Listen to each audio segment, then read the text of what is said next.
difference with Nifty Hoops is we're going to run a conduit down your house as well. You're not going to see this as a standard feature in many hoop houses, but we added this. It's really great for electric, but what we realized is this really becomes a structural element as well. This is tying every one of these cross braces together and getting them all to act in harmony. So we're screwing some junction boxes in, 5 of them down the length of this, just so you could use this box to put in something else. You could run a switched outlet up here for some lighting. You could put in some outlets for some circulation fans if you wanted to. And then every time we're crossing a cross brace, we're using a really sturdy purlin clamp here that's really tying this together in a way that electrical conduit usually isn't run, so that this really does act as a structural member in the house. At the ends, we turn it, we screw in through the box. We come across to where we're going to put the door in, and we put in a junction box here as well, so that you can put in, you know, that light switch to turn on some work lights in here. And this is a place we're turning to run the inflation as well.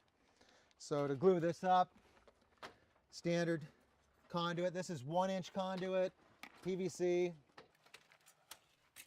little adhesive on both surfaces. Want to get a fitting where you just really turn it a couple times, make sure that glue surface is good, and then just hold it for a second while it sets up. And we're good to go. Now we're going to go wire up all the connections to run these louvers, the wiring that we have inside the conduit. So as we're putting this conduit together, we're pulling wiring inside of it as well.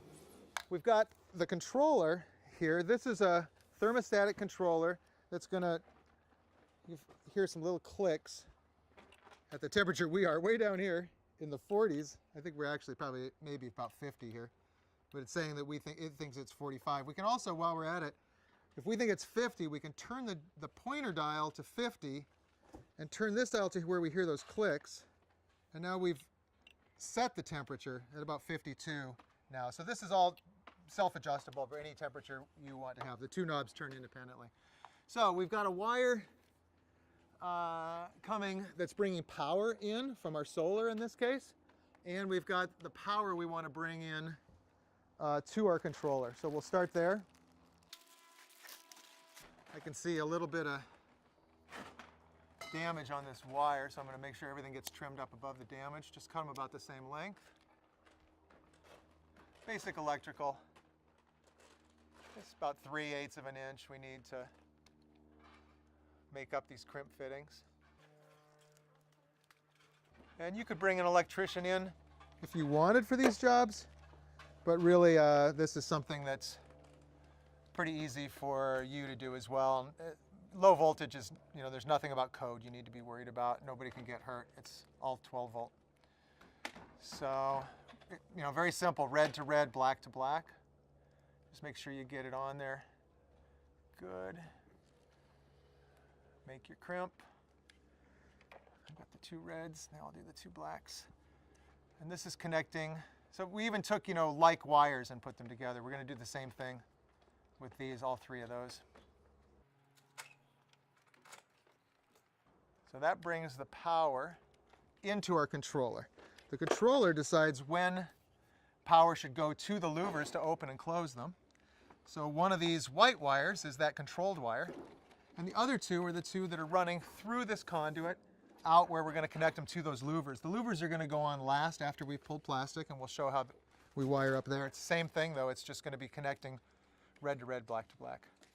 So I'm going to cut these all off just a little shorter, and then I can pull off the outside protection.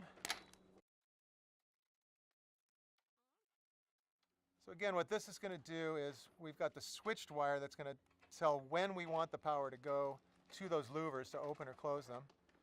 Because this is a solar, we're going to have everything powered up here today, and we'll even operate these and show how they work.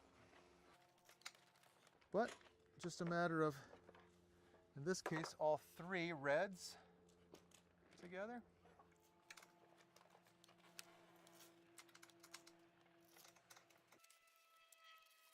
And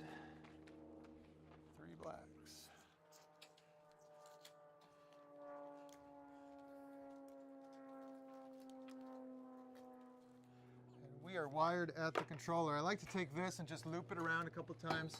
We leave a little length on here so the grower can decide where it's best to put the controller. They can just keep it, you know, up somewhere that's kind of out of the way, easy to get to set the temperature.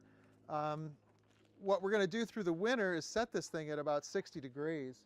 On a warm, sunny, or on a sunny day, not warm outside, it's going to get very warm inside.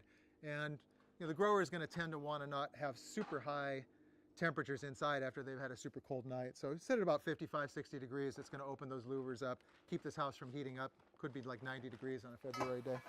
Call us anytime you need some help, and we'd be glad to talk you through any of these steps.